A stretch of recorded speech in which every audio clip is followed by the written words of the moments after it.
Aujourd'hui, Planète Animal se penche sur les vermifuges naturels pour les chiens, afin d'en connaître l'efficacité et l'innocuité. Bonne vidéo.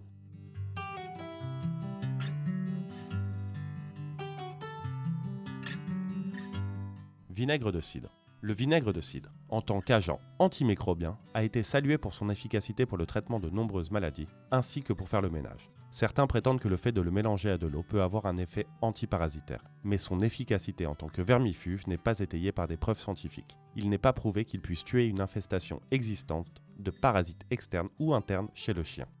Huile essentielle d'arbre à thé. L'huile essentielle d'arbre à thé est un autre remède naturel proposé pour tuer les parasites chez les chiens. Certaines données scientifiques confirment les effets antimicrobiens de l'huile essentielle d'arbre à thé, notamment pour tuer certains arthropodes tels que les tiques. Cependant, son utilisation chez les chiens peut prévenir les parasites externes, n'est souvent pas recommandée. Le problème est que l'huile d'arbre à thé concentrée est toxique pour les chiens. La quantité nécessaire pour une utilisation topique efficace sur le pelage et la peau du chien peut entraîner de graves effets secondaires, en particulier si elle pénètre dans les yeux ou les muqueuses. Son efficacité est limitée et sa toxicité est relativement élevée. Infusion d'eucalyptus.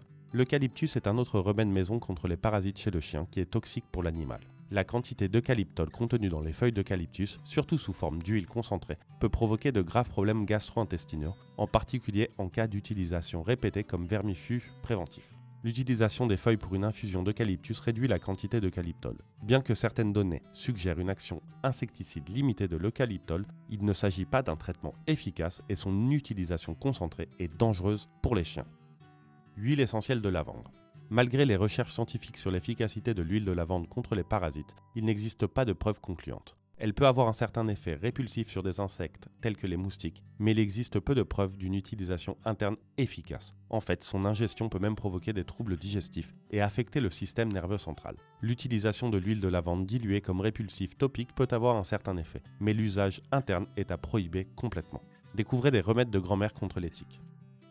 Terre de diatomée. La terre de diatomée est utilisée dans l'agriculture pour tuer les insectes, mais son utilisation est déconseillée chez les animaux de compagnie. Cela s'explique en partie par le fait que son efficacité en tant qu'anthelmintique est mal étayée. C'est aussi parce que son efficacité pour tuer des insectes lui vient de son abrasivité, qui peut se transmettre au système digestif et respiratoire, même sous sa forme alimentaire. L'application externe n'est pas non plus recommandée en raison de l'irritation des yeux et de la peau, ainsi que du caractère abrasif en cas d'inhalation.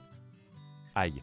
L'ail est un aliment sain de l'alimentation humaine qui peut apporter certains bienfaits, bien qu'il soit peu probable qu'il tue une infestation parasitaire.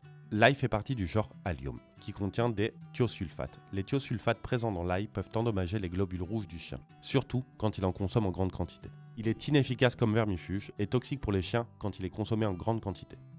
Peigne anti-puce. Voici là un traitement maison très utile, simple et inoffensif. Il utilise les dents fines du peigne pour séparer les poils afin d'extraire les puces et leurs œufs. Bien qu'il soit utile en tant que traitement de soutien, il n'élimine pas nécessairement tous les parasites. Il doit être utilisé en complément d'un autre vermifuge pour tuer les puces et ainsi interrompre leur cycle de vie. Feuille de pennyroyal. Il n'existe aucune base scientifique solide qui étaye son efficacité. Plus important encore, l'orpin contient un composé connu sous le nom de pulée jaune. Ce composé est toxique pour les humains et les animaux, mais les chiens y sont particulièrement sensibles. L'ingestion de thé de pennyroyal ou de son huile essentielle peut provoquer une insuffisance hépatique, une détresse respiratoire, des convulsions et même la mort. Elle est inefficace et doit être évitée, surtout en application interne. Pour découvrir plus de problèmes de santé chez les chiens, c'est par ici. Consultez votre vétérinaire afin d'établir un calendrier de vermifugation adapté et faites attention à la santé de votre chien. On espère que cette vidéo vous a plu. Si tel est le cas, abonnez-vous. À bientôt sur Planète Animal.